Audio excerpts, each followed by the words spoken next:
Pues nada, Mirko, no sé si tienes alguna duda, vamos adelante. No, vamos adelante, Dani, con todo el gusto, estamos en confianza. Pregunta y los temas que quieras que abordemos y listo. Perfecto. Yo encantado Pues de nada, una estar aquí. pequeña presentación. Mirko, gracias por acompañarnos, bienvenido. Sabes que tanto tertulias como Semente Vencer es tu casa, o sea que con total naturalidad, confianza, esperamos pasar un buen rato. Así será y bueno, muchas gracias a ti, Dani, y a todos en Tertulias por la invitación. Y comenzaría preguntándote, antes que nada, ¿cómo es la vida al otro lado del muro? ¿Cómo es el periodismo y esta misión comunicacional lejos de esa presión asfixiante de la voz única occidental? Bueno, es bien curioso. Por lo pronto se da un fenómeno de que aquí uno no es como irrelevante, ¿no? Porque como uno hace comunicación en castellano, pues es como divertido, ¿no? La sensación de que estás en un país donde nadie conoce tu trabajo. Básicamente, ¿no? O sea, de la gran mayoría de la población, ¿no? No es, estás en otro sitio, ¿no? Te conoce mucho más tu trabajo las personas a miles de kilómetros de acá, ¿no? Esa es como una peculiaridad a nivel de curiosidad, ¿no?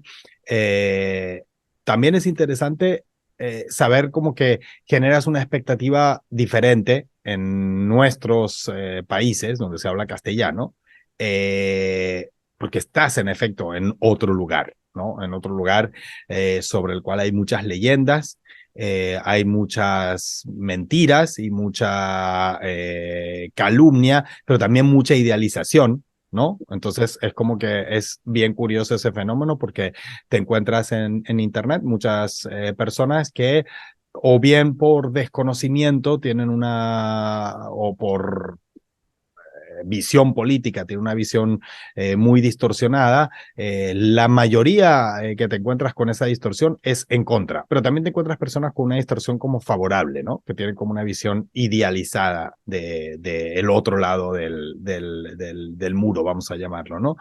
Pero bueno, para mí es una gran oportunidad y de verdad que estoy como en un momento en el que estoy muy agradecido por tener la oportunidad de hacer el tipo de comunicación que hago, con la libertad que tengo, con los medios y el alcance, más allá de la censura, etcétera. Estar en un canal grande como SRT en español da unas posibilidades a tu mensaje muy grandes, ¿no? Y entonces, bueno, pues es bien interesante. Pero curiosamente yo estoy aquí, pero es como que hago un periodismo no para aquí, sino para, entonces como que de alguna manera yo no estoy aquí, o sea, mentalmente en muchos aspectos no sé dónde estoy. No puedo decir que esté allí también, porque yo hablo mucho en el programa, hablamos mucho en Ahí Les Va, y yo en general, mis conversaciones, hablo mucho de Rusia, de China, en la que no he estado nunca, ¿no? O sea, porque simplemente, bueno, esto forma parte de toda esta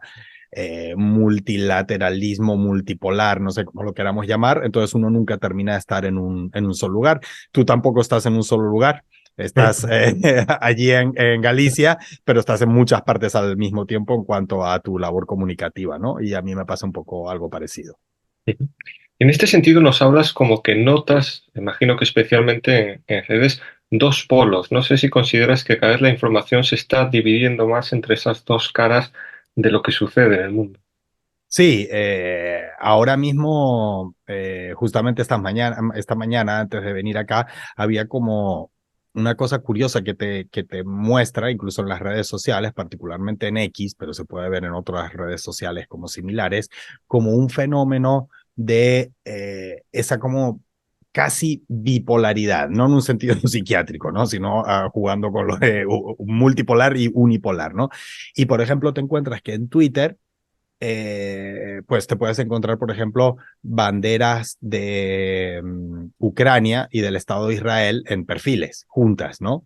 Te puedes encontrar de Palestina y China o Rusia o otras combinaciones también juntas, pero no te vas a encontrar nunca o prácticamente nunca, yo no quiero decir nunca porque no he hecho, no he hecho la investigación en profundidad, pero yo personalmente no he visto un perfil que tenga bandera de Ucrania y Palestina o que tenga bandera de Israel y Rusia. o de Israel y China, no lo he visto, ¿no? Entonces, como que se ve que hay, a pesar de las diferencias, porque Israel, el Estado de Israel y Ucrania son como una especie de aliados circunstanciales y a pesar de sus historias y es todo como una vaina súper complicada y enredosa y es como no deberían de hecho tener ningún tipo de alianza por sus historias, ¿no? Más bien lo contrario. Eh, pero te encuentras así como que están todos en esa bipolaridad y cuando tú lo entiendes en esa bipolaridad que consiste en quienes quieren mantener la unipolaridad y quienes quieren un mundo multipolar, todas esas contradicciones cobran sentido. O sea, sigue una lógica, sigue esa lógica de por qué te encuentras las banderas como te las encuentras en los perfiles de Twitter y no te los encuentras de otra manera, ¿no? Entonces, sí creo que es un fenómeno bien interesante y que simplemente eso, este pequeño detalle te dice muchísimo más que a lo mejor grandes artículos, ¿no? De cómo está el estado de la opinión global, ¿no? Y sus diferentes corrientes. Ujú, sin duda. Y en este sentido vemos como Occidente se está volcando cada vez más en intentar imponer ese tupido velo de la censura sobre cualquier voz discordante. No sé cómo lucháis contra eso, vosotros lo habéis sufrido muy, muy de cerca. Sí, desde que empezó la operación especial, allá por febrero de 2022, eh, realmente cuando uno echa la vista atrás, nota que ya venía de antes eh, bastante esta estigmatización y un cierto término que después, que ahora se usa mucho más, que en aquella época no se conocían tanto, un cierto shadow ban. O sea, ya había antes. O sea, ya desde, viene un poco después de lo de las acusaciones de que Trump ganó porque Rusia lo decidió con bots o bueno, las mil cosas que nunca pudieron demostrar y ellos mismos terminaron hasta descartando judicialmente, me refiero. Pero bueno, quedó como mediáticamente y desde ahí empezó como una gran presión a las redes sociales de mira, Rusia está interfiriendo en no sé qué y tal, tal, tal. Entonces, sí que uno miraba y decía, oye, no es que se estancó nuestro crecimiento por una mediocridad de nuestros contenidos, ¿no? Se estancó porque ahí en redes sociales se le empezó a poner un cepo, pero como sutil, ¿no? Después de febrero de 2022, ese cepo perdió cualquier sutileza, ¿no? Y entonces ya el shadow ban era lo menos malo que nos podía pasar, ¿no? Porque en otros era directamente un cierre o un shadow ban al 100%, ¿no? Como decir que solo las personas que entran en tu perfil te ven, si no, no hay manera de verte, ¿no? Y eso se vivió durante mucho tiempo. En el caso de Ahí les va, que es lo que más conozco, por eso es de lo que hablo, pues sí, tuvimos como una relación nefasta tanto con Twitter en su momento como con YouTube que se mantiene, ¿no? YouTube cerró el canal casi más veces que Tertulias en cuarentena. Los estamos alcanzando. Siempre le digo a Chema, les estamos ahí, como se dice, roncando, ¿no? Estamos cerquita. Eh, entonces, cada vez que se abría un canal de Ahí les va con diferentes nombres, lo tumbaban, etcétera.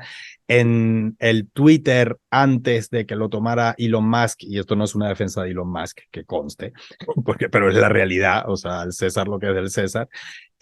Antes, el Shadowban contra Ahí les va era escandaloso, o sea, era una cosa que veías que veníamos ganando 4.000 seguidores al mes y pasamos a ganar 150 al mes. Es una cosa insólita y sabemos que fue así porque en cuanto llegó Elon Musk y retiró lo de las etiquetas para todo el mundo, o sea, se la puso la BBC y después se la quitó y así hizo con todo el mundo, a partir de entonces retomamos nuestro ritmo de crecimiento habitual, ¿no? Entonces, pues ha sido complicado porque al fin y al cabo, además también a pesar de las redes alternativas y la voluntad que uno tiene de que haya unas redes menos hegemónicas, es muy difícil hacer que la gente cambie de red.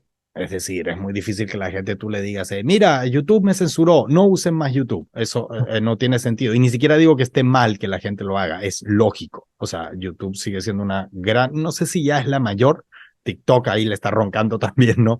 Pero es una plataforma para videos largos, como los que hace Ahí les va, por ejemplo, como los que hacen ustedes, es una plataforma que es la que más se presta, ¿no? YouTube la gente la mira como la televisión, digamos, ¿no? TikTok lo mira de otra manera, Facebook se mira de otra manera, etcétera, etcétera, ¿no?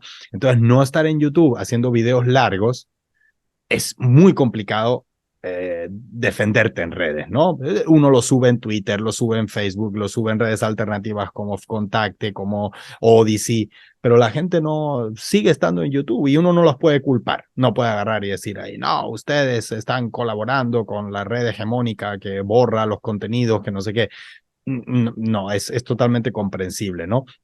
A mí me ha pasado incluso a nivel de curiosidad, lo cuento, nada que ver con los contenidos de Ahí Les Va, sino con los amigos con los que juego fútbol acá, que son, bueno, la mayoría latinoamericanos. Y le decía, muchachos, vamos a montar el chat de fútbol, ¿no? Pero en Telegram.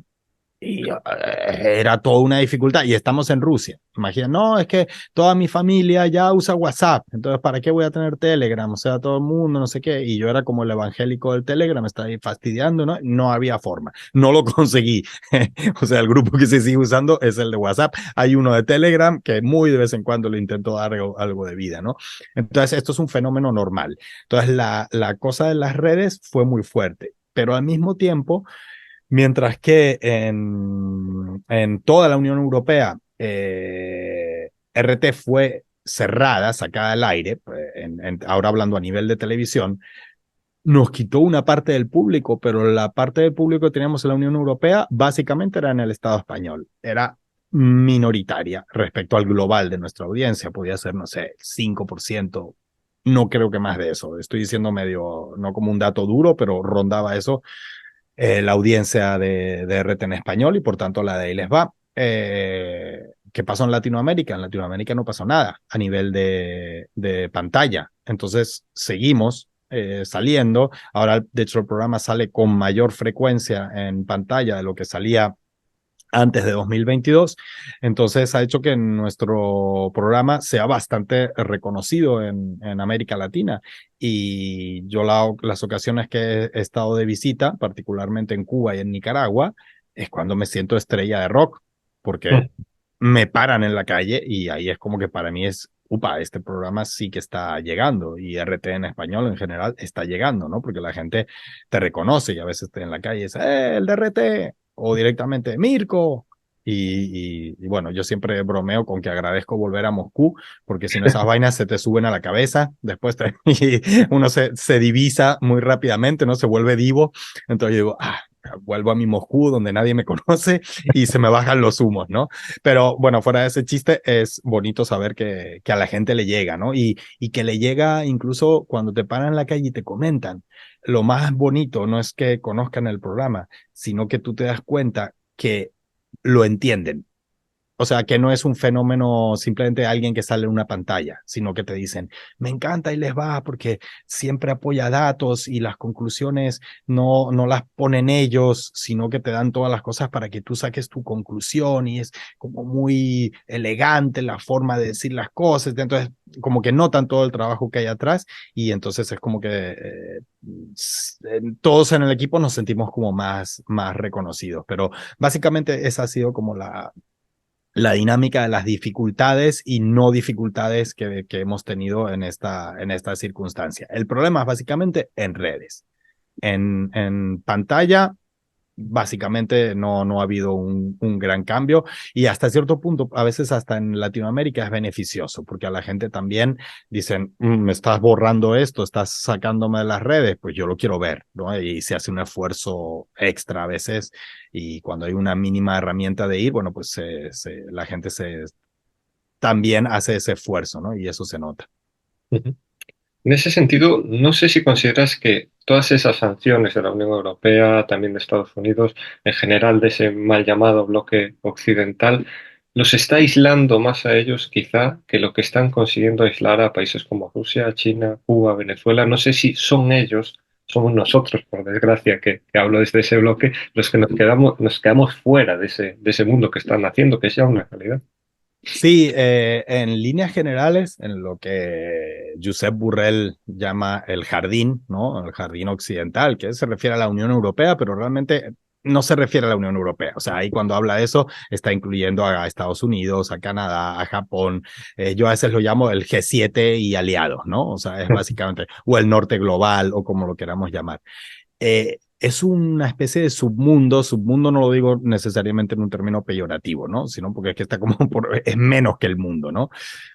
Existen motivos Donde para decirlo en, sí, en todos, ¿no? superlativo Pero total. totalmente, bien merecido. Pero en este caso a lo que me refiero, no pretendía decirlo en ese sentido, sino como que es o mundo paralelo, lo podemos llamar, en el sentido de dimensión ajena a lo que pasa en el planeta, ¿no? Donde priman generalmente la ignorancia y la arrogancia, que es como una pésima combinación, porque tú puedes saber mucho y ser arrogante, es una opción, pero al mismo tiempo es como dices, bueno, tienes motivos para tu arrogancia, porque sabes mucho, ¿no? Puedes ser un tremendo ignorante, pero puedes ser humilde. Y si eres humilde, estás dispuesto a aprender. Pero cuando eres ignorante y arrogante al mismo tiempo, esa es la combinación, como podemos decir, incurable, ¿no? Porque un ignorante arrogante no va a salir de su ignorancia. Y eso es algo que es un fenómeno que se está viendo mucho en este norte global, de creer que el único modelo y la única cultura y la única forma de entender el mundo, las relaciones sociales, políticas, etcétera, es el suyo, ¿no? Y que todas las demás son o inferiores o inválidas o directamente malvadas, o sea, directamente negativas, ¿no? Entonces, así analizan al resto del mundo y al contrario, a lo mejor que hace 30 años que no había un proceso de globalización comunicacional, que no había las redes, ¿no? No existían las redes sociales, con todos los problemas que tienen, también trajeron, ¿no? Una democratización del mensaje, por más que haya censura, por más que respecto a hace 30, 40 años, ¿no? Que si no tenías un canal de televisión fueras estado o ¿cómo se dice? O privado, no había forma de masificar tu mensaje. Ahora hay posibilidades de masificar mensajes. En el que en como en esta onda de arrogancia, ignorancia, eh, se percibe desde fuera. Es decir, se siente, por ejemplo, lo que decía, como hace 40 años, a lo mejor un chino, un africano, un latinoamericano no estaba tan al tanto de lo que la Unión Europea o el norte global pensaba de ellos. Ahora lo escucha todos los días. Y entonces eso crea un sentimiento de rechazo, ¿no? De superioridad, de ellos creerse superiores al resto del mundo. Y entonces hace que incluso se abra una brecha más todavía, ¿no? Una brecha de separarse, de incluso cierta hostilidad que a lo mejor antes estaba latente, pero ahora hay como que los motivos son muy evidentes, ¿no? Y con todo el tema el bombardeo indiscriminado y la actitud, ¿no? Desde Tel Aviv hacia Gaza, eso ha hecho que incluso los dobles raseros, que ya con el tema de Rusia y Ucrania se percibían en todo el mundo, se hayan vuelto insostenibles, insoportables, o sea, imposibles de mantener. O sea, a nivel que nosotros en Ahí Les Va lo hemos dicho en algunas ocasiones, es como que hasta Josep Burrell o sea, se siente totalmente incómodo y ha sido crítico con la postura de la Unión Europea respecto a el Estado de Israel, ¿no? O sea, para que Josep Borrell, claro, con el tema de Rusia él no se da cuenta, pero bueno, vamos a poner esperanza que algún día, algún día también le haga clic eso, ¿no? Pero que ya ocurra eso es el nivel de grosería al que se ha llegado, ¿no? Y hay algo interesante sobre cómo se ven los mundos. Esto lo leí en un artículo de la compañera María Feceli en Actualidad RT, que ella citaba. Lo que pasa es que yo cito mal, yo tengo mala memoria. Me recuerdo las anécdotas, pero no de las personas a veces. Somos Ellas, dos, por ahí. estamos en la misma, ¿no? Entonces, me gustó mucho ella, que no, y no recuerdo tampoco en qué artículo, ella citaba a algún, no sé, filósofo, politólogo, sociólogo, lo que fuera, de algún país del sudeste asiático. Yo no sé si era Singapur, si era, dónde era. Y me encantó, y lo cito mucho, aunque lo cite mal, o sea, no recuerdo el nombre de la persona, me encantó el concepto porque esa persona decía que en la Unión Europea la regla es que para unirte a nosotros tienes que ser como nosotros, ¿no? Es como una vaina, como tú, a ver, haces esto, y tiene como un listado de buen comportamiento para considerar que tú eres digno de eso. Entonces él decía, en Asia, nosotros somos conscientes de nuestra diferencia y precisamente por cómo somos diferentes, tenemos que aprender a unirnos, ¿no? Era justo lo contrario, es decir, somos diferentes, eso no lo vamos a cambiar, no vamos a imponerle a nosotros a China qué es lo que tiene que hacer, ni ella a nosotros, pero nos tenemos que unir entendiendo que somos diferentes, pero que solos no vamos a avanzar en un mundo tal como funciona ahora, ¿no? Entonces son dos lógicas totalmente antagónicas, ¿no? Una en la que es, esta es la receta y el que no cumpla esta receta no es digno de estar en la élite mundial, ¿no? En nuestro jardín, ¿no? Porque no sabe regar las plantas, etcétera. Y la otra que es, todos somos distintos, pero iguales. Y en esa, entendiendo nuestras diferencias, tenemos que aprender a trabajar juntos en una lógica de ganar, ganar y no de imponer, ¿no? Creo que eso es un punto muy importante en la diferencia entre la unipolaridad y la multipolaridad.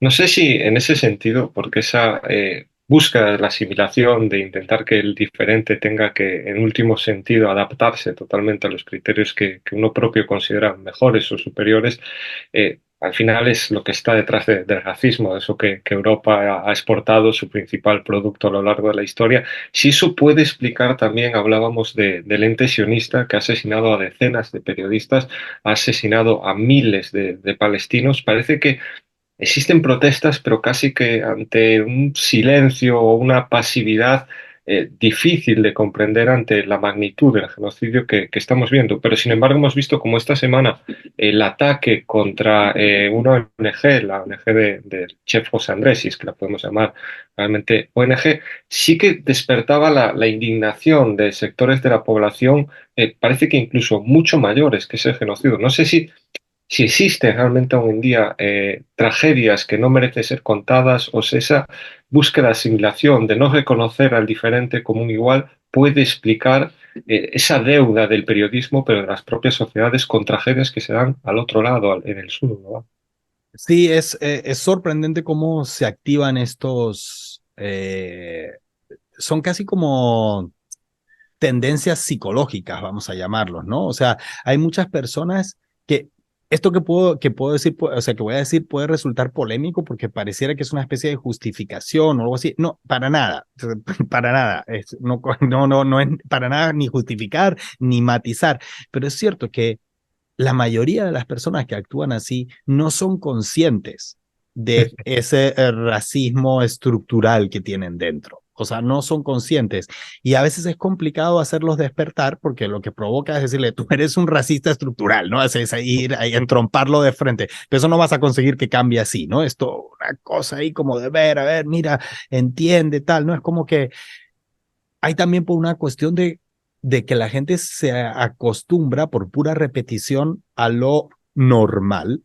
Y lo normal es que los africanos y los asiáticos siempre andan matándose y muriendo y en guerras y en cosas horribles. Y bueno, pues entonces ya, bueno, es como que, ok, a la madre le duele cuando muere un hijo, pero ya cuando murió el tercero ya no pasa nada, ¿no? Entonces se percibe de esa forma, en cambio, no, en el jardín esas cosas no pasan, entonces son especialmente horribles. Y se habla mucho, que se hizo mucho, y me parece una manera muy, muy buena de dar los nombres de los niños palestinos muertos, ¿no? Hubo toda una que viene en parte de esto de las redes sociales. Antes no hubiera sido posible. O sea, la gente agarró y dijo, mira, vamos a leer aquí los 12.000 nombres, los vamos a leer aquí una hora, aunque nos lleve 3 horas leerlo, lo que nos lleve, lo vamos a leer y ustedes lo van a escuchar. Pues siempre lo que una vez se acostumbraba era que, bueno, que había un atentado en suelo de la Unión Europea y sabíamos hasta de qué club de fútbol eran las víctimas, ¿no? Y cuando ocurría en otras partes, no, era un montón de personas, ¿no? Era un número, ¿no? Creo que en este caso y con el caso de los cooperantes también es curioso porque hay mucha gente consciente en el jardín que ha protestado, ¿no? Después de todos los crímenes que son incontables del ente sionista, ¿no? Eh, pero había gente que estaba como medio dudosa todavía, ¿no? Como que una cosa así como de que, bueno, pero los atacaron, bueno, pero tal, o sea, como empezando la historia de Palestina, no había nada antes, ¿no? O sea, empezó el 7 de octubre del 2023 y antes era aquello Luxemburgo, ¿no? Básicamente, ¿no? Sí. Eh, y ahora esto ha hecho que a mí me parece bueno en el sentido, aunque sea de una manera horrible, pero como que hasta José Andrés se haya dado cuenta, ¿no? Es como, coño, es horrible que se haya tenido que dar cuenta así, que hay que 30.000 personas, sí, la mayoría mujeres y niños, le parecieran defensa y que, bueno, que ahora cuando ocurre en las personas que él a lo mejor conoció o alguna de ellas personalmente, ¡pum! Le explota la cabeza y dice, ¡ah! Pero estos tipos bombardean a cualquier vaina, bombardean un carro identificado que iba con las, coordinaba sus movimientos con las IDF. Entonces es como que, pero sí que hay ese como de asumir lo que es la normalidad. Las madres en el fuera del jardín no lloran, no les duele, a los hombres no les duele perder a sus hijos, no les, que les bombardeen la casa es normal, porque pasa, porque son esas cosas, incluso en el Donbass era lo mismo, era una cosa como que, bueno, eso es una cosa ahí de los eslavos que son así como que tienen un pronto medio temperamental y siempre eso, y eso es una cosa muy monstruosa, pero de la que por eso digo que no quiero que parezca que es una justificación, pero de la que muchas personas son víctimas sin saberlo y reproducen ese modelo sin saberlo. No es que sean malas personas, es que han sido criadas en una lógica de la que es muy difícil sacarlos, ¿no? Como no digo que José Andrés ahora haya cambiado todo, o sea, no ha llegado a eso, pero solo es esa manera, que entonces es como que de repente se plantean que tal vez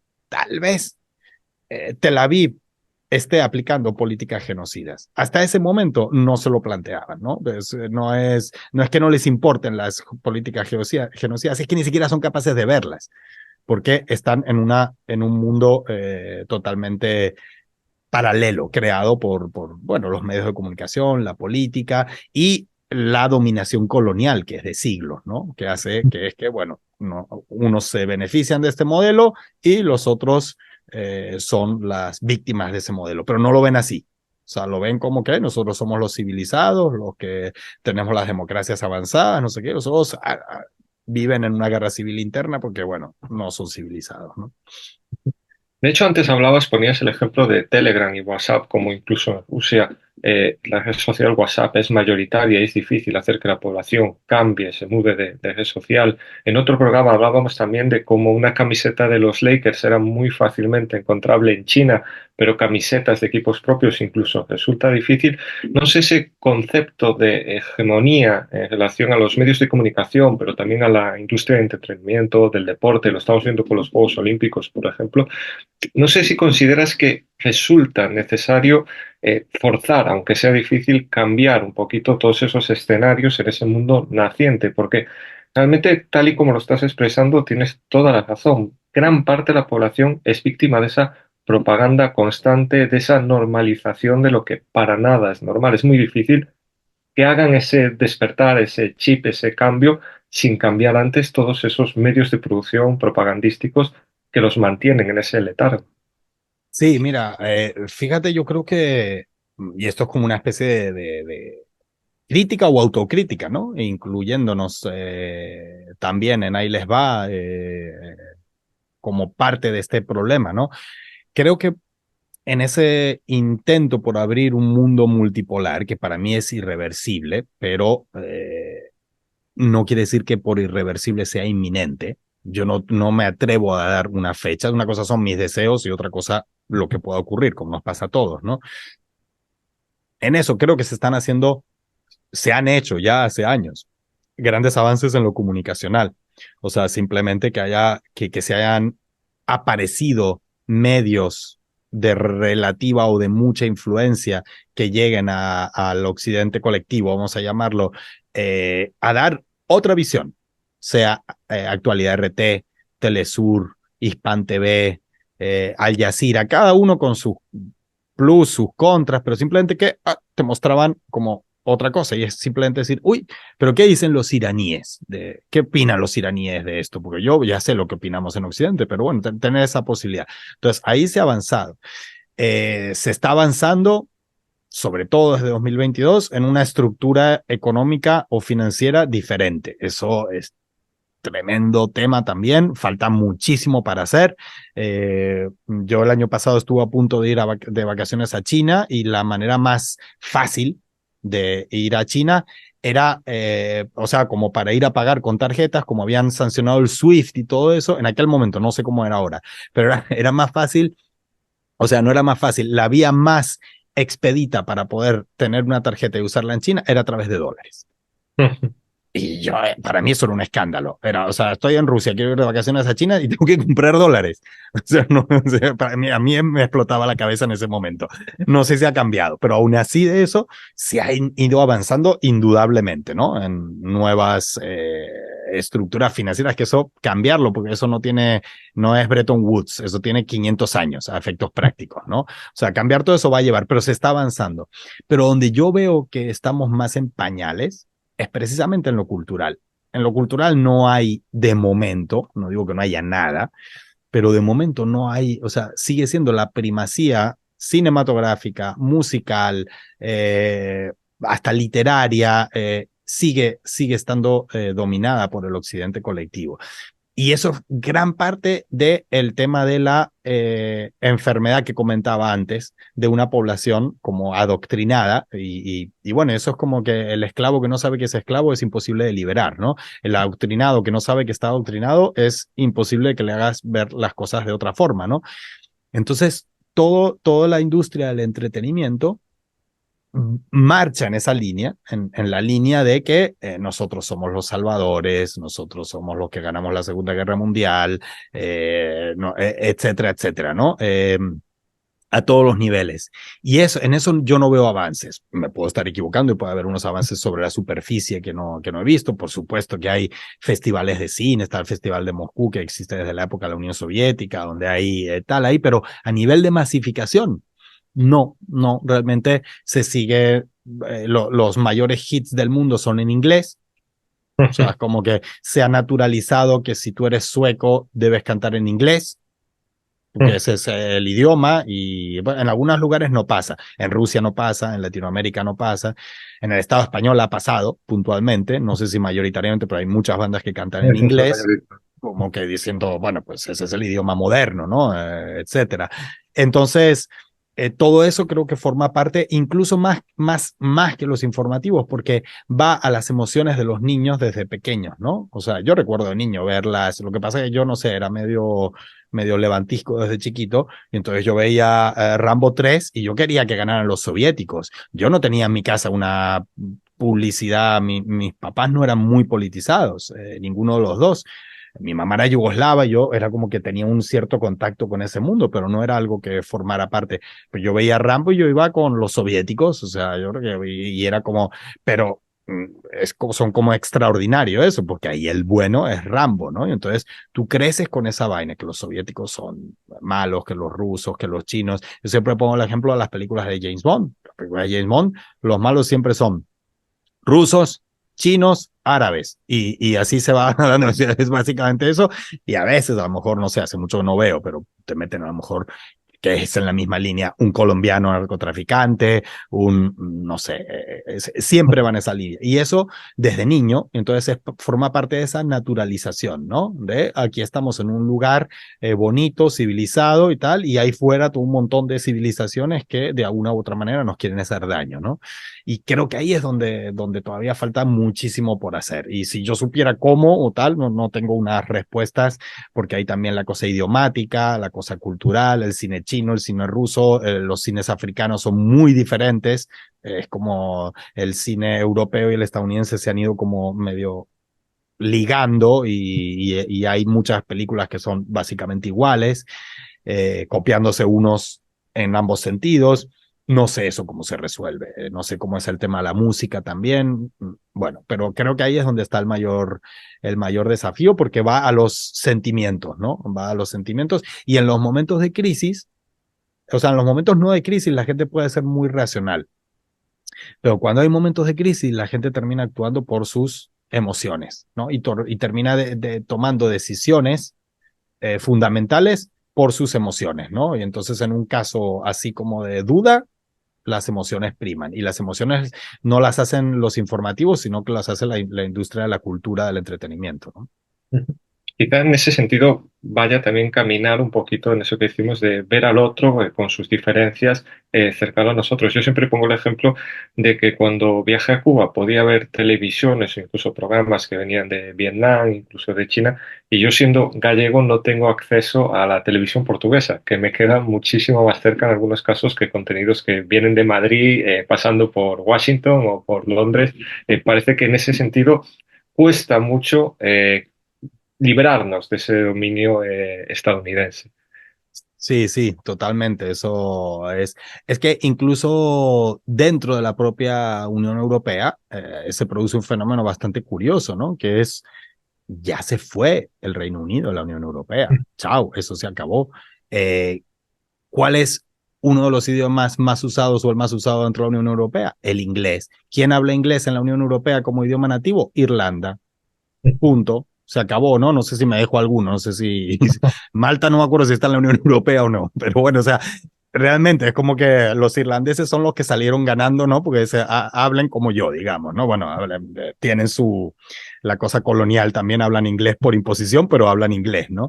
Entonces sí, bueno, y es naturalizado, ¿no? Es como que, bueno, antes podemos decir que tenía una cierta lógica, era uno de los países con mayor peso financiero dentro, pero ahora, y no, y se quedó, y a nadie se plantea decir, oye, no, ¿por qué esta vaina seguimos hablando de esto si ninguno lo hablamos nativo, ¿no? Y es el idioma, ¿no? El de la lógica, ¿no? De hablar inglés en todo momento, ¿no?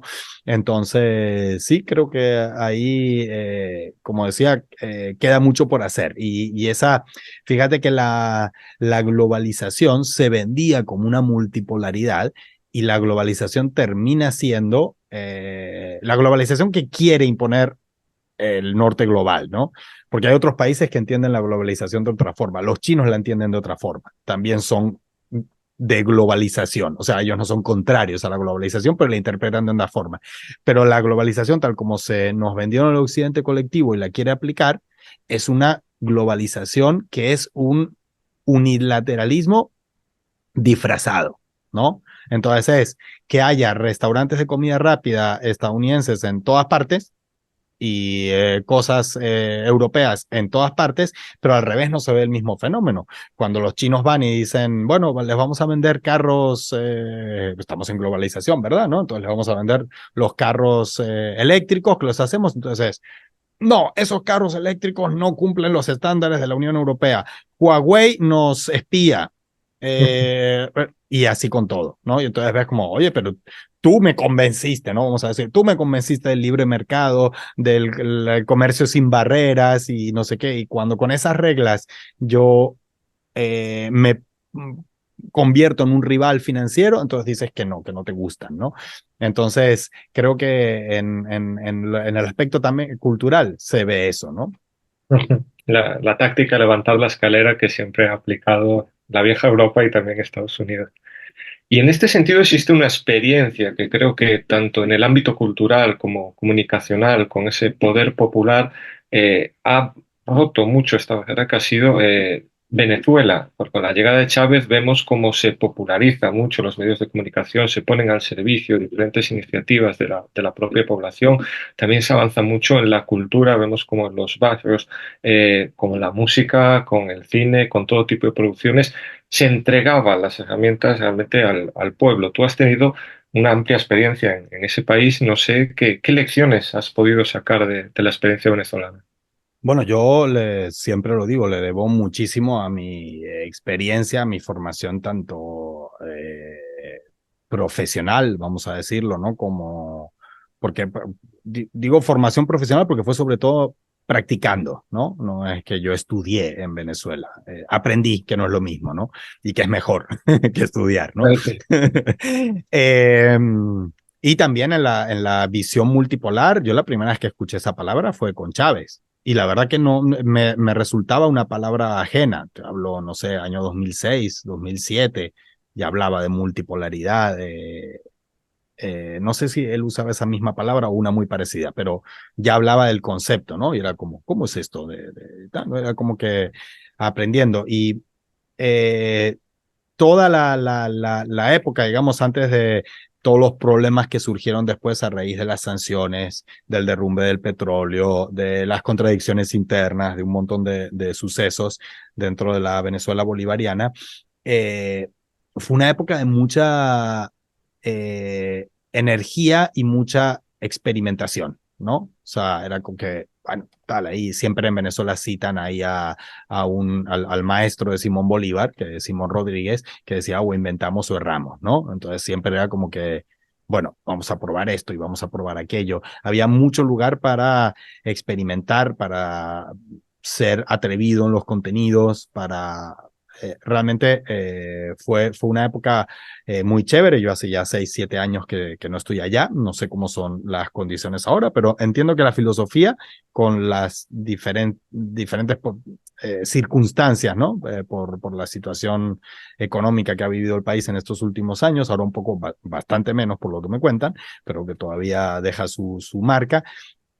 Realmente fue como maravilloso, ¿no? De saber eso y encontrarte como con personas que a lo mejor estaban como no formadas al más alto nivel académico, pero que te manejaban un lenguaje político, una conciencia política, un discurso con sus palabras, ¿no? Pero tú decías, esta persona no habla como el profesor universitario de la Sorbona, experto en anticolonialismo y tal, ahí, pero la tiene clara, ¿no? Eso te lo encontrabas en todas y era como que te alimentaba mucho, ¿no? Decías, esto es un fenómeno que yo en todos los países que he visitado en mi vida, en poquitos lo he visto, en Cuba, en Nicaragua y en Venezuela.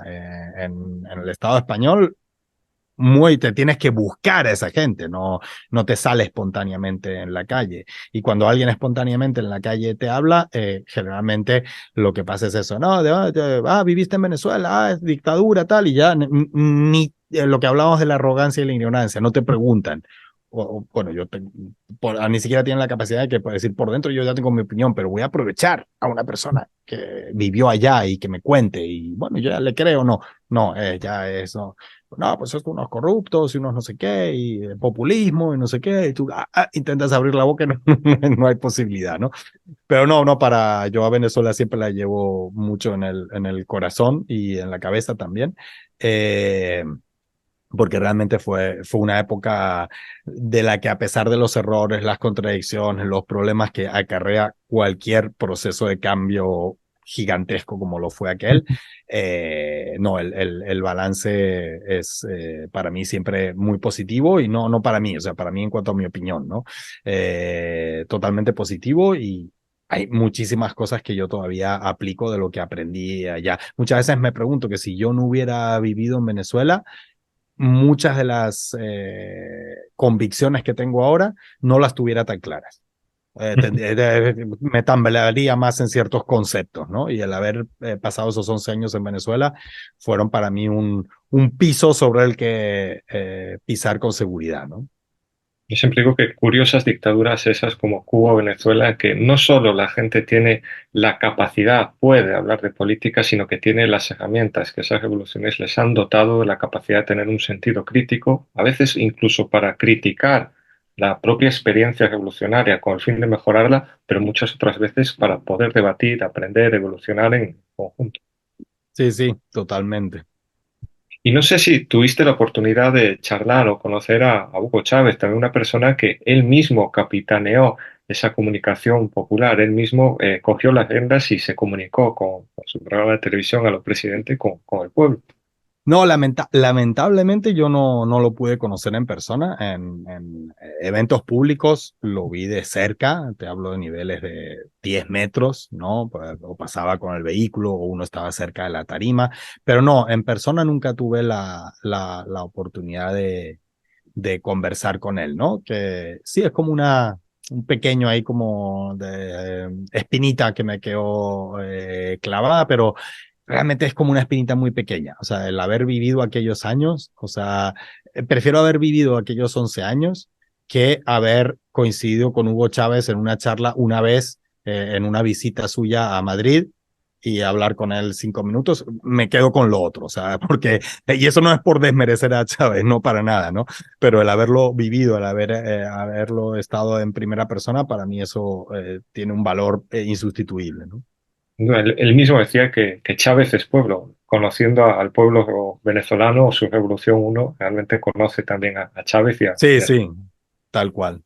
Y hablábamos antes de ese mundo multipolar naciente, esa realidad que parece que ya está ahí, aunque algunos monstruos surjan en esos claroscuros. No sé si consideras que también los BRICS es esa ventana ya abierta a una nueva comunicación o una nueva forma de entender el mundo. Lo estamos viendo también en el ámbito tecnológico, económico. Tú mismo hacías referencia a esa ruptura con el dólar. No sé cómo se palpa esos BRICS, ese mundo multipolar, también fuera de este occidente que por ahora no quiere oír hablar del tema, ocupa muy poquito los medios de comunicación. Sí, el BRICS para mí de momento viene a ser como una especie de la alternativa financiera, ¿no? Es una agrupación, el BRICS Plus, vamos a llamarlo, ¿no? Con las nuevas Ujú. incorporaciones, pero donde tienes mucha variedad y mucha complementariedad, ¿no? Vamos a decirlo. Es como además muy distinto a la Unión Europea.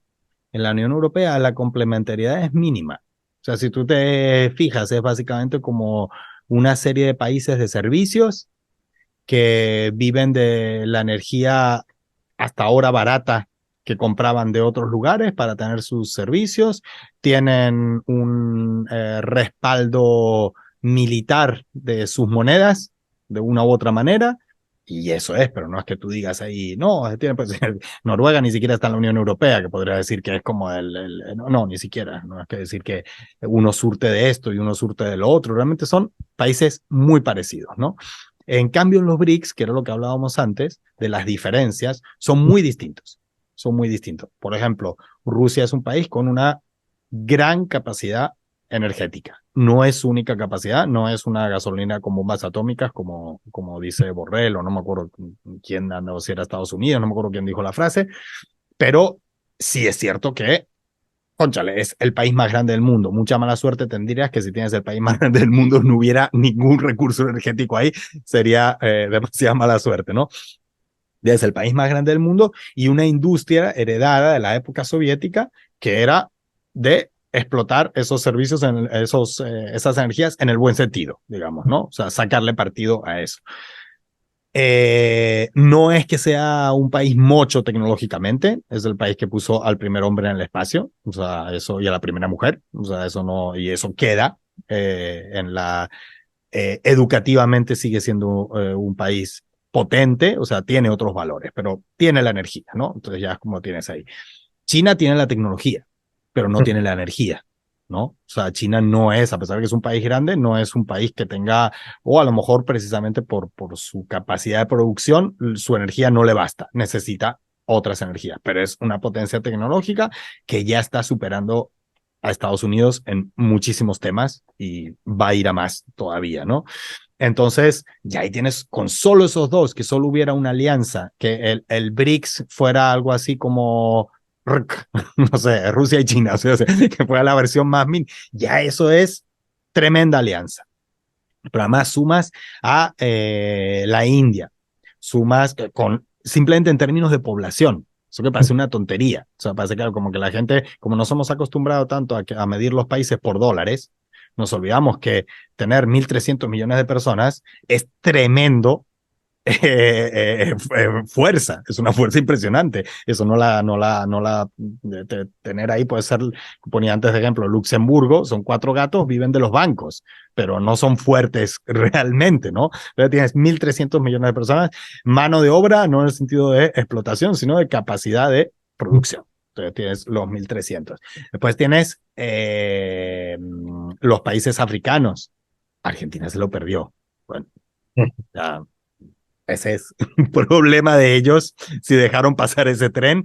Venezuela probablemente lo termina agarrando, o sea, como diciendo, ah, que no quiere Argentina, miren, yo sí, ¿no? Irán, con todo su peso también, Irán, que generalmente lo ponen en los grandes medios como un país de cabras, y ese Irán es tremenda potencia tecnológica también, tremenda potencia energética. Los Emiratos que se metieron también ahí, otra potencia energética, o sea, todos se complementan y todos son muy distintos, son muy distintos culturalmente, históricamente, y eso no les impide, bueno, vamos a sentarnos juntos y vamos a echar esto para adelante. Yo creo que sí, que en los BRICS, como decía antes, le falta, por ejemplo, pero es que acaban de empezar. O sea, los BRICS tienen muchos años, pero ahora es que es su momento de verdad de impulsar. Entonces uno no le puede pedir que en 5 minutos desmonte 500 siglos de lógica de dominación europea o estadounidense, ¿no? Entonces, todavía faltan cosas como, por ejemplo, lo que hablábamos, lo cultural. Ya se han celebrado unos primeros juegos de los BRICS, ¿no? Con esto todo el olimpismo totalmente corrompido por el occidente colectivo, pues todavía no, pero eso va a ir, o el COI recoge, ¿cómo se dice? El Ah, cabo, ¿no? Y rectifica o se va a quebrar. Ahora a París 2024 va a ir todo el mundo, va a ir China en sana paz, todos felices, menos Rusia y Bielorrusia, pero eso no es sostenible. No es sostenible, es como que eso, entonces, bueno, esos juegos de los BRICS son como un comienzo para, ok, vamos a hacer una cosa, digamos, donde puedan venir los atletas alemanes si quieren. Aquí no se va a excluir a nadie, no es que va a ser nuestros juegos, ¿no? O sea, todas esas lógicas, más lo cultural, comunicacional, no hay, como se dice, un canal de televisión de los BRICS, por ejemplo, ¿no? Seguramente va a terminar siendo necesario, ¿no? Buscar alguna cosa así. Pero no, yo creo que ya que sean un desafío o una alternativa, para mí son más desafío que alternativa. Alternativa a veces suena como muy amable, ¿no? Es como que eliges este o aquello. Desafío me gusta más en en este contexto, que sea un desafío a la lógica financiera que ha imperado globalmente, donde se enriquecen sin hacer nada, simplemente por la primacía del dólar. Y entonces cuando un vietnamita le quiere vender a uno de Laos, tiene que hacerlo en dólares, y Estados Unidos hace caja con esa vaina sin hacer nada, sin participar en eso, ya que simplemente eso se vaya quebrando, bueno, es tremendo cambio paradigmático, ¿no? Vives en un gran momento de cambio. Sí, sí. Cambios que se producen realmente, digamos, a una velocidad palpable, aunque tienen obviamente un sustrato de fondo, los estamos viendo precisamente en África. Vemos a Níger, Burkina Faso, el propio Senegal. No sé cuando tratáis esos temas si también empezáis a palpar que las propias militancias, las propias voces revolucionarias de esos países os contemplan también como esa alternativa, como esa esperanza diferente a los BRICS, al país también que empieza a conjugarse de una forma más sencilla, más mecánica. Empiezan a veros como esa herramienta en la que responde a sus propios intereses también.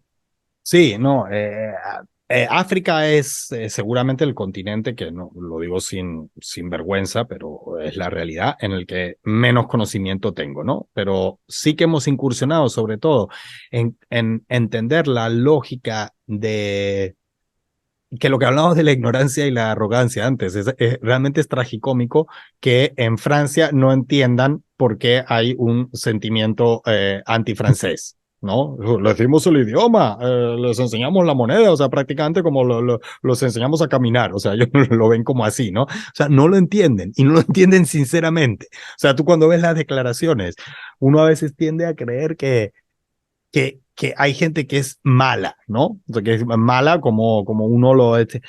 realmente muchos ves que es, no, es eso, ignorante y arrogante. Y eso los lleva a comportarse de manera mala, pero no hay una maldad intrínseca. Ellos realmente creen que llegaron a un lugar incivilizado y con toda la amabilidad del mundo y sin malos, sin ser bruscos, los civilizaron, ¿no? Y entonces llegaron y dijo, mira, habla francés, mira aquí los grandes de la literatura. Entonces vas a hablar francés y yo te voy a ayudar y te voy a montar una escuela y no sé qué y tal, ahí, olvidándose del sometimiento, explotación de recursos, represión brutal ante cualquier movimiento soberano, ¿no? Y al mismo tiempo, como no entienden por esa misma ignorancia y arrogancia y solo se lo explican desde su propia lógica, cómo África mira a China y a Rusia de otra forma, ¿no? Y ellos se lo explican desde su propia arrogancia porque es como que esos chinos, esos rusos deben querer estar haciendo allá lo mismo que hicimos nosotros. Es la única cosa, porque es la única cosa que uno en una mentalidad colonial entiende que puedes hacer en otro lugar, que es ir a ver cómo sacas los recursos para tu beneficio, ¿no? Entonces no lo entienden. No lo entienden, entonces se ponen creativos, ¿no? Entonces Rusia es porque los compra con granos, ¿no? Entonces le manda ahí granos ahí y tal, y porque tiene bots y propaganda. Y los chinos también, que los compran ahí, llegan con dinero, así a los africanos, mira, tengo dinero, me voy a comprar esto de acá, ¿no? Y todos los africanos que son tontos van y así es como lo interpretan. Y lo interpretan así, sinceramente. O sea, ellos creen verdaderamente que es así, no es un elemento de discurso. Ellos están convencidos que es así. Entonces, cuando tú estudias el siglo XX en África, que eso sí que ha incursionado un poco más, entonces tú ves ahí que los antagonistas ahí eran las potencias europeas y la Unión Soviética. En menor medida China. China no participó tanto en la independencia, como que vino después, ¿no? Entonces cómo los africanos no van a ver con cariño a la Unión Soviética y herederamente a Rusia, que además ha seguido manteniendo unas buenas relaciones con ellos, de respeto. Hace poco yo veía, creo, en internet, no recuerdo, creo que era un militar sudafricano entrevistado por algún periodista occidental y él decía, no, yo cuando conocí el ejército ruso es la primera vez que conocí a un blanco que me trataba de igual a igual. Y eso yo no lo olvido, o sea, era como que, como que este tipo no me está mirando por encima del hombro ni de tal, ¿no? Entonces, el papel de Rusia no lo entienden, no entienden esa vaina lógica de que Rusia, de que la Unión Soviética, pero la afinidad mental entre una y otra es, porque además Rusia es de las, junto con Bielorrusia, de las repúblicas que integraban la Unión Soviética, la única cuyos gobiernos, las únicas cuyos gobiernos no tienden, algunos más, otros menos, a pisotear la Unión Soviética. Tienen sus críticas, tienen sus cosas, así, bueno, sobre todo, bueno, o sea, más Rusia que Bielorrusia, tal vez, ¿no? En cuanto al modelo, etcétera, pero no vamos a tumbar estatuas, no vamos a cambiar nombres de calles, no vamos a decir que aquello fue horrible, con las críticas, con tal, pero ahí es. Entonces, es cierto que la afinidad lógica de quien amaba a la Unión Soviética desde África tiende a amar más Rusia que Ucrania. Lógicamente, porque Ucrania ha habido unos gobiernos que no, eso era horrible, no sé qué tal, ¿no? Entonces, la Unión Soviética no apoyó a los movimientos coloniales independientemente, que eso no lo dicen, siempre lo cuentan mal, independientemente de su postura política. Pues por supuesto, si era un movimiento marxista de liberación, pues había mayor afinidad, pero si no era un movimiento marxista de liberación, no, usted se quiere sacar a las que era como una cosa de principios, ¿no? O sea, la Unión Soviética es anticolonial. Entonces, la Unión Soviética no me consta históricamente, pero la Unión Soviética, esto me lo dijeron en el Museo de las Malvinas de Argentina, que la Unión, un lugar súper militar, imagínate. Y me dijeron, Cuba y la Unión Soviética ofrecieron asistencia en la guerra de las Malvinas a Argentina. ¿Por qué? Por la lógica colonial. Por supuesto, los milicos se deben haber mirado entre sí como esto debe ser una joda y dijeron que no, pero solo dijeron, mira, si hay que ir a caerse a coñazos con los británicos, allá estamos. Ese era el papel de... Después vemos que ustedes son unos nazis asquerosos y eso después lo discutimos en otro momento. Pero si hay que caerse a coñazos con la colonia, eso está encima de la mesa, ¿no? Entonces, con África operaba lo mismo. Entonces, sí, esa relación de respeto, de igual a igual, y de apoyas mi causa sin decirme cómo tiene que ser mi causa. Cosa que no hace nunca, jamás la Unión Europea y los poderes occidentales. Es apoyo tu causa si tu causa es como la mía. Si no, no me interesa, si no, no vamos. Y con China, que tiene una lógica de ganar y ganar, llega después y entonces sí, es como que los otros dicen ahí, los africanos siempre dicen ahí, yo no sé si los chinos roban acá o vienen o no sé qué, no sé, pero acá los chinos dejan carreteras, dejan trenes, dejan sé qué, y los otros no dejaron nada. Dejaron el idioma no por darlo a nosotros, sino para ellos poder manejarnos. Y después lo de la moneda francesa, que es escandaloso, que las monedas que están en casi todo el centro de África, el tesoro va para Francia, y ellos lo ven como un favor, otra vez esa enfermedad. O sea, ellos dicen, ay, pero te estoy haciendo un favor, aquí está más seguro. Ustedes se la pasan en guerras civiles y en golpes de Estado. Entonces, coño, yo te guardo aquí el oro y tú entonces tienes una moneda más estable. O sea, ellos lo ven así, ¿no? Pregunten a Eh, Venezuela cor- la seguridad de que el Occidente te guarde nada. Exactamente, sí, sí. Poco oro devolvió Chávez ahí, faltó un poco más. Pero son esas trampas, Dani, ¿no? Que lamentablemente tú lo sabes, que tienes es como que tú te llevas todo el oro de la Unión Europea y entonces todas las agencias crediticias te tumban y ya no puedes pedir crédito, nadie te va a dar crédito porque dicen, ah, no, no, no, aquí no está, ¿cuál es tu respaldo? ¿Tu oro en tu país? Ah, no, eso a mí no me sirve, tu oro tiene que estar en Europa o en Estados Unidos. Entonces, está todo tan bien montado que incluso si agarras por soberanía y dices, me llevo todo, te golpean también, ¿no? Te iba a preguntar también, Mirko, por esa izquierda europea que no entiende realmente muchas cosas, especialmente después del inicio de la operación especial. Vemos como la izquierda, que podía entender ese derecho de autodeterminación, esa defensa contra la expansión de la OTAN, en muchas ocasiones ha sido la más crítica contra Rusia, contra medios de comunicación rusos que simplemente podían tratar otros temas. Hablábamos de África. A mí me cuesta horrores explicar a la gente que supone que tiene una formación el por qué en África ondean banderas rusas, por qué sucede en Haití, por qué sucedió también en Perú después del golpe de Estado. No sé cómo lo contempláis desde fuera, esa socialdemocracia, digamos, europea que para nuestro punto de vista está muy perdida en todo esto. Sí, mira, si me preguntas a mí mi opinión, ahí fíjate que se da el mismo fenómeno de esa, eh, para que yo te apoye, tú tienes que ser como yo. O sea, sea exactamente el mismo fenómeno, ¿no? Entonces es como que no, Rusia no, porque es que es un país conservador y entonces el matrimonio homosexual ni lo contemplan y además Putin ha hablado mal del comunismo y no sé qué, y entonces es como que, bueno, eso está todo mal porque yo sí soy de izquierda verdaderamente y no puedo en ningún caso apoyar una cosa así, ¿no? Así lo aplican con todo, ¿no? Es otra vez esa cosa como de arrogancia, ¿no? De arrogancia mezclada con ignorancia y de para que yo te apoye, porque yo soy súper chévere, tú tienes que ser como yo primero. Y entonces después yo ahí veo de apoyarte. Generalmente tienen esa actitud y por eso los lleva a esas conclusiones erróneas. Fíjate que a China y a Rusia no les pasa lo mismo. Rusia tiene excelentes relaciones con países con modelos políticos, sociales muy diferentes, muy diferentes. O sea, como que a Rusia no se le habría ocurrido en ningún caso agarrar y decir, no, Cuba, ¿cómo vas a legalizar el matrimonio igualitario? Mal. Voy a hacer un comunicado de decepción, ¿no? O sea, no pasa por la mente, ¿no? Ni de Cuba hacer lo contrario. Hay esa cosa de entender que somos diferentes, ¿no? Y que tenemos posturas diferentes, etcétera. Cuando tienes una mentalidad de que tu modelo es el bueno, es el correcto y todo lo demás están equivocados, bueno, pues entonces ocurre eso, ¿no? Creo que además también hay una cuestión sobre el multipolarismo y la izquierda, que lo podríamos decir así como que se puede ser multipolarista, y los hay, que no son de izquierda. Hay personas que entienden eso, porque bueno, tienen un modelo más conservador de la economía o bueno, como lo queramos llamar, ¿no? O sea, quieren mantener un capitalismo de Estado, lo que sea. Pero entienden que la multipolaridad es más lógica y más justa y más beneficiosa que la unipolaridad. Pero no se puede ser de izquierda y no ser, sinceramente y no de la boca para afuera, multipolar.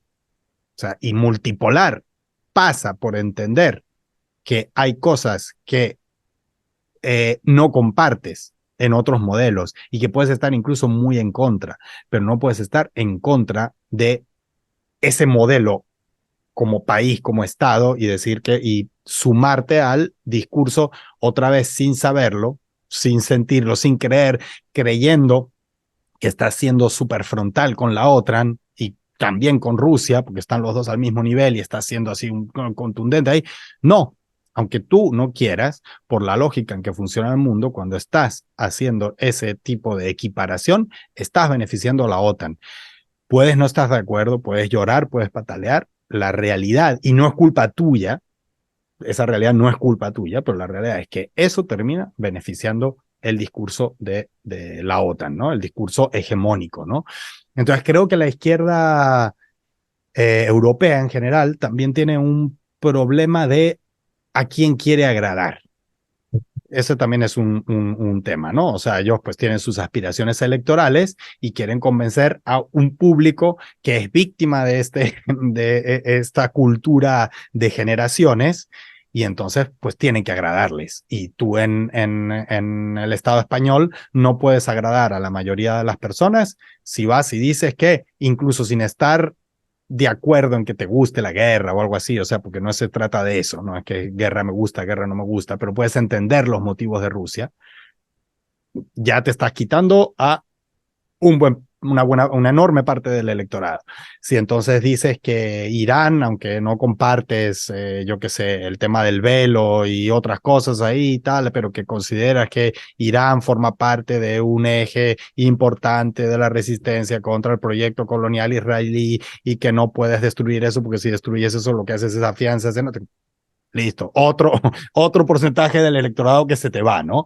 Entonces muchas veces ellos lo que quieren es agradar a un electorado que no pueden captar en estos momentos. No lo puede, o sea, y entonces terminas no captándolo también porque te conviertes en una persona, en Venezuela dicen guabinosa, ¿no? Que está un poco para allá, un poco para acá, un poco para acá, un poco para el otro lado, y entonces es como que, y termina estando con nadie y con todos a la vez, y entonces das un mensaje como medio esquizofrénico, que la gente dice así como que, bueno, pues los que están claros en el eje multipolar, los ven como que jalan más hacia el lado unipolar y los que están claros en el eje unipolar los ven como que jalan más hacia el lado multipolar. Y entonces, bueno, pues pasa que después se quedan en su 3% y dicen que fue por una culpa de una campaña mediática, ¿no? Entonces, bueno, la culpa de si es por campañas mediáticas, mira lo que puede decir Venezuela, ¿no? O sea, vas a comparar las campañas mediáticas contra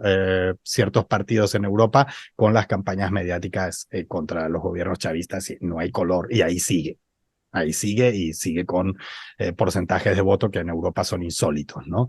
Entonces, creo que están enfermos de esas cosas. Y como digo otra vez, no, o sea, no es por justificarlos, pero creo que su equivocación es por sus miedos de a quién quieren agradar, por una arrogancia de la que no son conscientes y por una pésima comprensión de cuál es la lógica multipolar y que la lógica multipolar no es esperar a que los demás hagan lo que tú crees que deben hacer, sino buscar las coincidencias y caminar en base a esas coincidencias, ¿no? Entendiendo las diferencias que pueden ser enormes, ¿no? Entonces yo creo que eso es un mal que se ve en casi toda la llamada izquierda europea, ¿no? Yo quisiera terminar la entrevista sin señalar también otro trabajo que se hace muy bien, siempre lo he considerado desde RT, y especial mención a Elena Villar, que trabaja desde el corazón de la bestia, realmente muchas veces poniendo blanco sobre negro sobre los grandes defectos, la decadencia, podemos decir, de ese imperio que se cae a pedazos y que nadie nos quiere contar cómo se cae a pedazos. No sé si consideras que ese es uno de los aciertos y en que se debe incidir más, en contar también los problemas de ese occidente que nadie quiere abordar. Sí, sí, el trabajo de Elena ahí, yo tengo el gusto de conocerla pues a través de redes y también hace poquito la conocí en persona acá en Moscú. Además me trajo el libro de Esclavos Unidos, ¿no? Que estoy leyendo actualmente y que me gusta mucho. Está así como ella me explicaba, decía, no, gracias a todos los reportajes que hice fue muy fácil de escribir el libro porque era, bueno, pues el trabajo que ella había hecho, compilarlo, darle como otra forma, ¿no? Y sí, creo que es, ahora no sé si, seguramente sí, habrás visto que estuvo en Puerto Rico, hizo un reportaje allá y le cayeron encima que propaganda rusa, que no sé qué, o sea, realmente por donde ella vive, Cuando pinchan hueso, cuando sí, tocan temas tal importantes. cual, tal cual. Y por donde ella vive, yo como que le otorgo en ese aspecto muchísimo más mérito. Yo estoy cómodo donde estoy. No estoy en un lugar donde la gente me es hostil, ¿no? Pero trabajar allá en Washington con el nivel de hostilidad que hay ante, además ella cumple como un doble pecado en Washington, ¿no? O sea, ella mira a Rusia de una forma positiva y también mira a Cuba, Venezuela de una forma positiva, o sea, porque hay perfiles de estadounidenses que pueden ser anti-venezolanos, anti-cubanos, pero prorrusos o viceversa, digamos, ¿no? Está en ese perfil, ella cumple los dos, o sea, como para tener a todo el mundo molesto con ella, ¿no?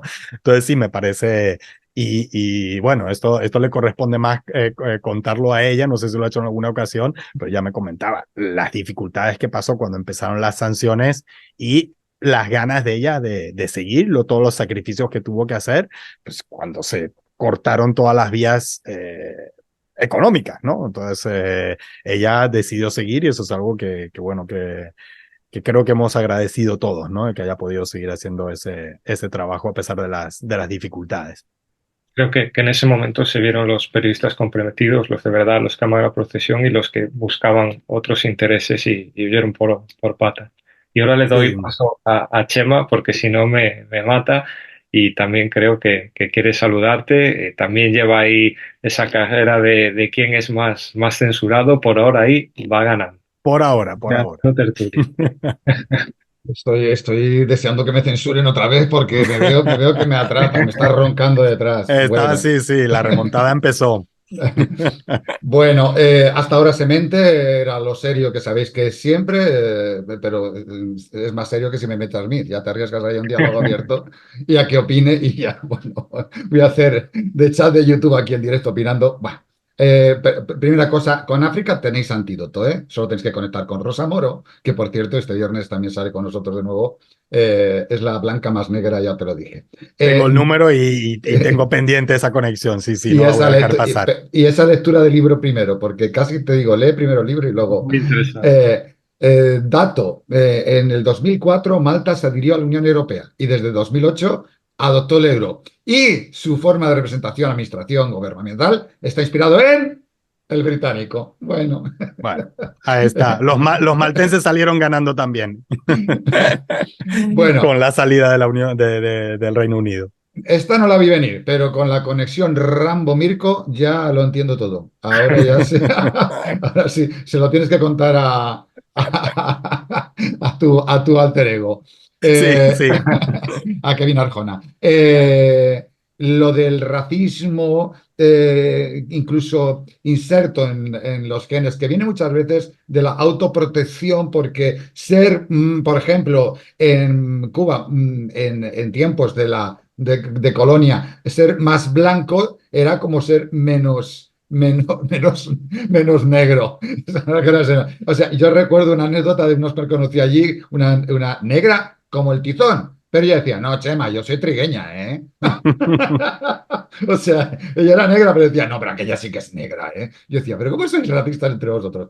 Bueno, sí, de Recuerda ignorante. la, recuerda la normalidad con la que se hablaba de, no, estos refugiados ucranianos, estos son buenos porque son rubios y ojos azules. Y sí, fue sí, sí. Sí, malos. sí, sí, sí, sí. Sí, Luego, el endorracismo es todo un tema en América Latina. O sea, es también un tema bien interesante, como muchísimas personas, eso, como lo que comentas de la compañera, ¿no? Que se veía trigueña, es súper habitual y es como, a mí me pasa el efecto contrario. A mí a veces me dicen ahí, cónchale, Mirko, tú te crees ahí de Barlovento, ¿no? Que es como una zona súper pro-venezolana y es como, no, a mí me encantaría, pero bueno, yo sé que soy lamentablemente pálido, ¿no? Pero a veces es como que me autopercibo de otra forma, ¿no? yo me autopercibía muy negro y he buscado los genes y no me he encontrado esa negritud No.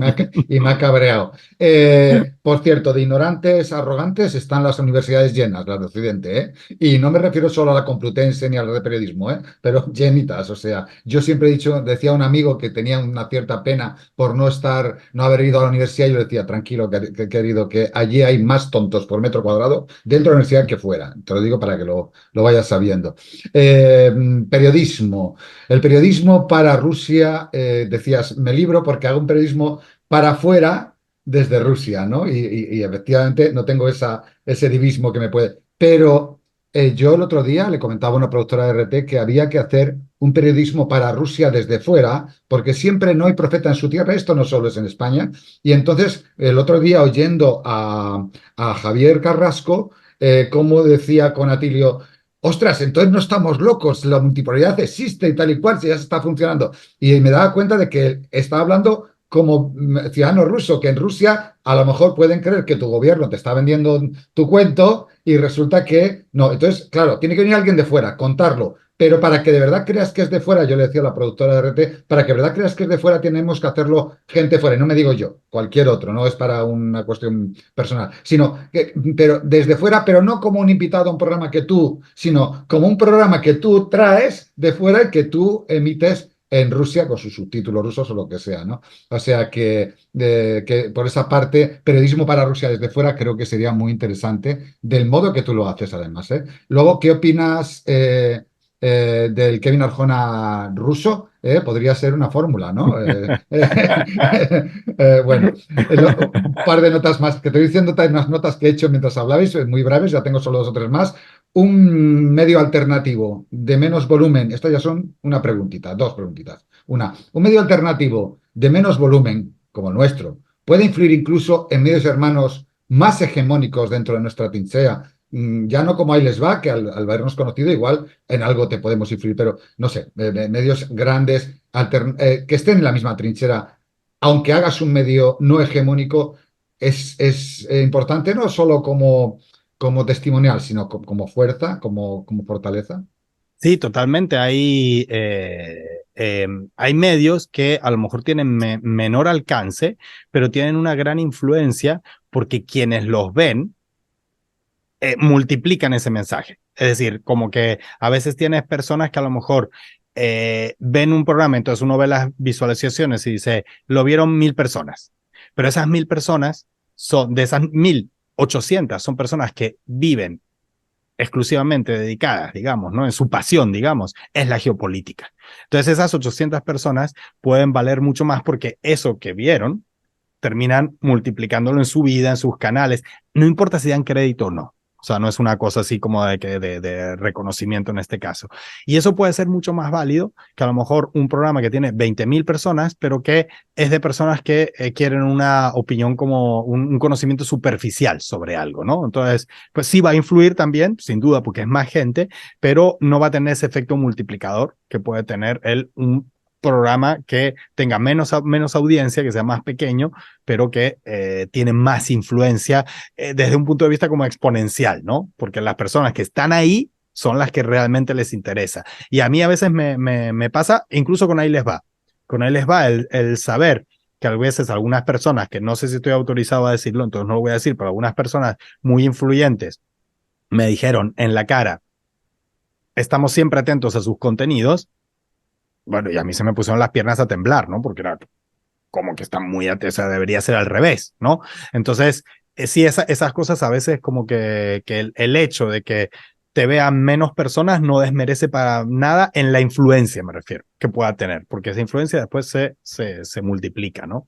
Así que Estaba intentando contrastar contigo porque yo tengo la misma sensación y a raíz de la misma experiencia. Quiero decir, gente muy relevante que nos ve y que nos tiene en cuenta y que no nos valora simplemente como un medio, que bien que estéis a la contra. No, no. Es que tenemos que seguiros porque acertáis o buscáis acertar y mojarse mucho antes, ¿no? Y por último, yo lloré con la muerte de Chávez, con el único político que directamente, pues por convivencia, por vivencia, por todo, porque evidentemente todos nos dolió Fidel, pero tenía unos años, nos dolieron otros muchos, me dio rabia, dolor y angustia el asesinato bueno, pues de Gaddafi, por ejemplo, pero con la muerte de Chávez yo lloré directamente, me dolió bueno, pues tengo que decirlo como un referente para mí, ¿no? Chávez y Fidel lo dijeron claro, que estaban con sí, con Putin como salvadores de la humanidad, de lo que se les venía encima. Ellos conocieron aquella gira a ambos. Y yo, como sabes, soy hijo de Putin, ya tú sabes. Por tanto, quiero saber qué es lo que más te gusta de mi padre, estando como tú estás viviendo en Rusia, cabrón, que yo no. Bueno, mira, de Putin a mí lo que más me impacta es su profundo conocimiento de la geopolítica a nivel global. O sea, realmente es una persona que tú dices, sabe cómo se mueven las lógicas en todo el mundo. O sea, tú le preguntas sobre África y te sabe decir exactamente. Preguntas sobre la Unión Europea, sobre América Latina, de todo tiene un conocimiento muy profundo. Al mismo tiempo, no tiene ningún, que era lo que hablábamos antes, ¿no? De la izquierda y el antiimperialismo, ¿no? Y cómo hay algunas izquierdas que dicen que el antiimperialismo es bueno, sí se puede, ¿no? Pero no es tan importante, ¿no? Él no tiene ningún empacho en hablar maravillas de Fidel Castro, de Allende. O sea, que son personas que al mismo tiempo que él puede criticar a los bolcheviques, ¿no? De una manera súper cruda, no decir, no, porque tal, ahí, ¿no? Entonces se lanza sus cosas, al mismo tiempo porque entiende como entiende la profundidad estratégica y no táctica de la política y de los cambios, entonces no tiene ningún problema en cuando hubo aquí un encuentro con políticos latinoamericanos y fue muy curioso o hasta divertido, porque Putin empezó a hablar maravillas de toda la izquierda latinoamericana y entre los presentes había latinoamericanos que eran de derechas. Y yo estaba casi que como comiendo palomitas, diciendo, mira, estar aquí escuchando, vinieron, ¿no? Como a admirar a Putin, que es de derechas y no sé qué y tal, ahí, bla, bla, bla, y entonces se encontraban con Putin, no, porque Fidel, un grande, impresionante, no sé qué, Allende, otra persona, y entonces iba ahí como, y Chávez también, entonces iba ahí como mencionando a todos, y los otros se estaban tragando duro, ¿no? En la conferencia, porque bueno, se supone que Putin es de derechas, ¿no? Ese simplismo, ¿no?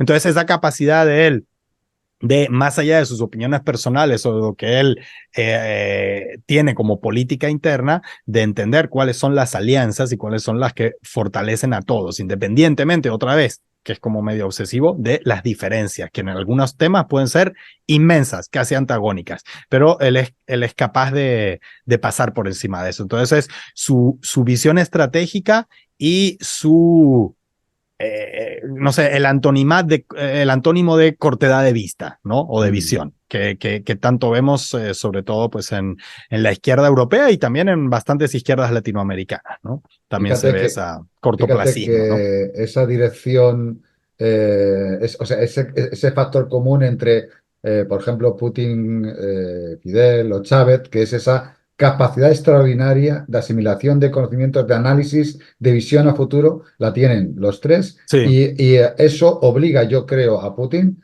a tener una coherencia. Desde ya el 2005, 2006, 2007, una coherencia y una línea de conducta coherente que en ese destino común con China, que es imposible ya evitar con esta confrontación, va a poder más un mundo más socialista y más a la izquierda, que marcan 1.300 millones y una dirección de sí, y un eje antiimperialista, que esas derechas que estaban jodidas mientras Putin lanzaba sus dardos. Bueno, ya le dejo los mandos a Dani. No la he cagado demasiado, Dani. No, sabes que siempre eres bienvenido en tu programa también, que aquí todos en el mismo barco. Nada, un placer. Creo que la entrevista yo he estado muy cómodo. Es muy enriquecedor poder charlar con gente que hace comunicación de otra forma y descontaminarnos también de todo este ambiente ya opresivo, macartista que estamos viendo en Europa.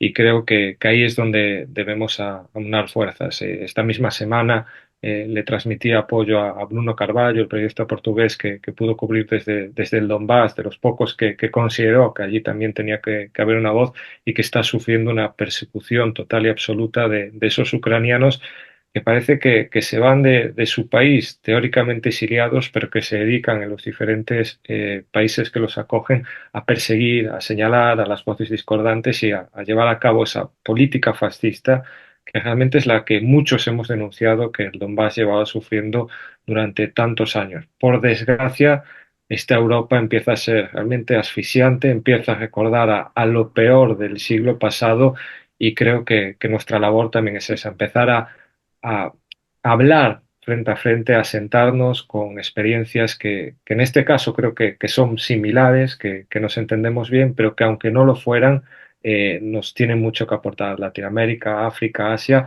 son mundos que muchas veces parece una tontería, pero esta pequeña pelotita a la que llamamos Tierra es muy pequeña y deberíamos empezar a comprendernos y entendernos mucho mejor. Comparto totalmente con Mirko que si no nos entendemos, si no nos comprendemos, si no empezamos a ver la experiencia cultural, la familia, el cómo entienden cosas muy simples, el amor, el respeto a otros pueblos, es totalmente imposible evitar el conflicto. Yo sigo siendo optimista, creo que hay esperanza y creo que este mundo multipolar nos está enseñando que es posible entendernos, comprendernos, respetarnos y avanzar a un mundo mejor, a más tecnología, más cultura y menos bombas. Así será, seguramente. O sea que confiamos en que ese camino es difícil, pero es irreversible, ¿no? Y es el único, el otro lleva a la destrucción de la humanidad, realmente, o sea, sin, sin ponernos chantajistas o melodramáticos, ¿no? Así que bueno, muchísimas gracias por la invitación y bueno, un gusto sobre todo estar transitando junto a ustedes en ese camino. Un placer siempre. Una cosa más, no, esto ya no es dentro del programa. ¿Qué música te gusta? ¿Qué estilo de música te gusta más? Por poner al final del programa alguna música de las que podamos poner que no tenga derechos por ahí y nos jodan, pero bueno, ya buscaré yo por el estilo.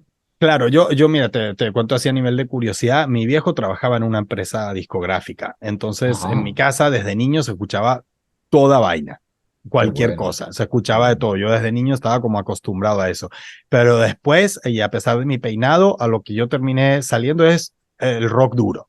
Yo soy Ajá. súper fan de cualquier vaina metalera de toda la vida, Creo que me ahí encantan, estáis, creo digamos, que ahí ¿no? estáis juntos, Dani y tú, creo que estáis juntos ahí.